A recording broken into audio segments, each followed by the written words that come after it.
Hey everybody, welcome to Cycle News. We have another road test for you today. Just got off this thing. This is the 2024 Ducati Multistrada V4 RS. Now, the RS badge on the end of that name means it's the special one. This is the top tier Multistrada that you're going to get. Supersedes even the V4 Pikes Peak, which came out a couple of years ago, and a year before that was the V4S Multistrada, a bike which I absolutely adore.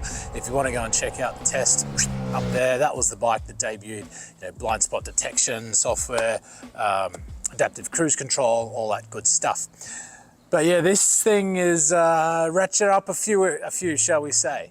This is like taking a V4 Pikes Peak and cranking her up to the gigawatts. $37,995 for this V4 RS. Now that represents a $6,400 premium over the Pikes Peak and a whopping $10,800 over the V4S. Now, substantial amount of change. However, there is a substantial amount of difference between the two, especially the V4S. Now, the Pikes Peak and the V4S both run the 1158cc V4. This one, however, the RS, runs the 1103cc Desmo Zodici Stradale motor, basically the one that we first saw in 2018 when the Panigale V4S came out. So it is a super bike for the discerning sport touring rider, shall we say.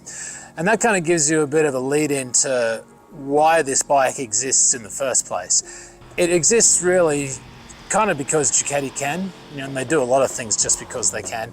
But it's designed, its appearance and its arrival in the market is designed primarily to elevate the Multistrada into that kind of premium SUV, kind of like turbo Porsche SUV, X7 BMW, like all that's like super high end, all terrain, four wheels, I guess. This is the two-wheel version of that. But it really is a super bike with higher bars and higher chassis than what you have with even your Street Fighter V4. Coincidentally, Street Fighter V4's got the same motor as this as well. 180 horsepower measured at 12,250 RPM for the V4 RS. That is 10 horsepower up and 2,250 RPM up on the V4S. And also it's got 5 pounds-feet more of torque, now measured at 87 pounds-feet, and that's taken at 9,500, which is 750 RPM higher than you're going to get on your V4S.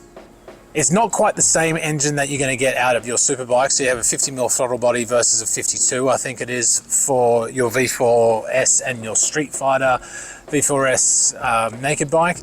But it's pretty close. You also get to run the dry clutch as well, the STM Evo slipper dry clutch, which is actually found on the V4R. I'll get into that in a minute. Overall, the engine performance is as you would expect for a bike with 180 horsepower. It's moronic. It is by far the fastest sport touring bike I have ever sat on, and like comfortably so. I haven't ridden the M1000 XR. That's about the only thing that I could think of in this category that would hold a candle to the V4 RS. However, that being the case, it is still quite a good bike below 4,000 RPM, which, let's be honest, is where a lot of the riding is done, especially just around the streets, your local roads and things like that. Like if you're just cruising from traffic light to traffic light and you're just cruising with the cars, it does its job admirably. It's not, the happiest, I've got to say. It does need to have its lungs kind of opened up a bit. It loves to rip past that 6,000 RPM mark, and you're just dancing on that quick shift, that beautiful Ducati quick shifter, just snap, snap, snap, and look, it is unfaultable as far as I'm concerned, that motor. It is an absolute gem of an engine, that V4 Desmo Stradale engine. It doesn't really suffer from any of the flat spots that a lot of the Japanese big bore 4-cylinder motors that they suffer from, especially like the 3-cylinder motors, the smaller 3-cylinder motors, they all suffer from it.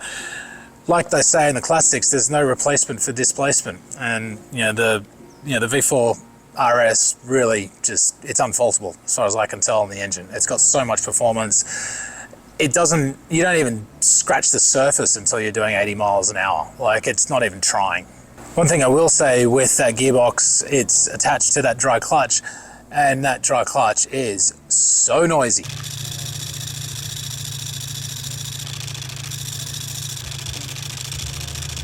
Not pleasant at all, I gotta say. And I used to love the good old rattly sound of a Ducati dry clutch, but that thing is just so noisy, it's crazy. It literally drowns out the sound of the V4 motor, and that includes with that gorgeous Akrapovic titanium muffler and exhaust that you have with your V4 RS. So, you know, I know that Ducati love dry clutches, and I know that they're great for racing applications and things like that, but when you're doing stop-start traffic work and regular road riding, I don't think you need it.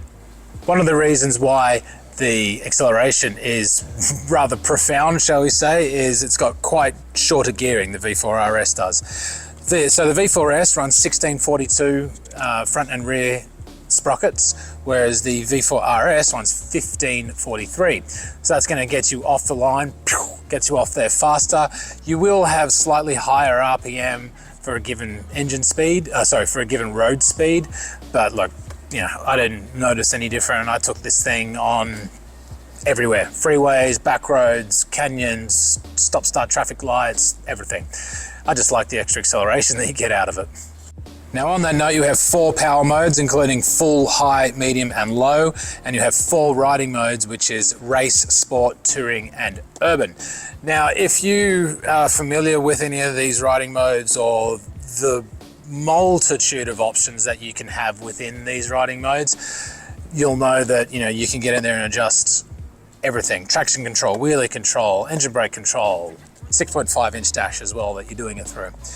If you wanted to get in there and change your suspension, for example, this does run, the V4S does run the Öhlins Smart EC 2.0 electronic suspension.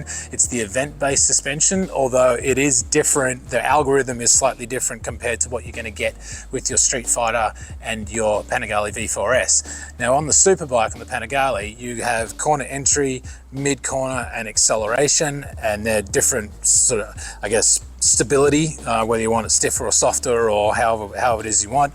With the event-based one on this, it goes from comfort to performance is the kind of range that you can have it. It's not run in terms of the part of where you are in a corner. So you run 48mm Öhlins forks with the Smart EC2 suspension. You also run a TTX 36 shock. Now you can get in there and change preloads with single rider with luggage, two riders with luggage, and it makes a significant difference in how stiff the bike is. It's kind of hard to find the right setting. Really, you got to play around with it a fair bit. I ended up settling on one rider with luggage. I found that single rider was too soft. Conversely, two riders with luggage was like way too hard. You can get into each individual mode as well. So whether you're in touring, you know, race, sport, whatever, and you can change the suspension settings within those modes. So you don't have to go with the preset modes that come with those race, sport, you know, whatever modes. In terms of throttle maps, I actually stayed predominantly in touring mode. Went into race mode and sport mode and all that stuff just for a bit of fun every now and then. But because this thing has such a huge amount of performance, you know, 180 horsepower and 87 pounds-feet of torque, you want to gently impart that stuff to the rear tire as fluidly and as, you know, optimally as you can.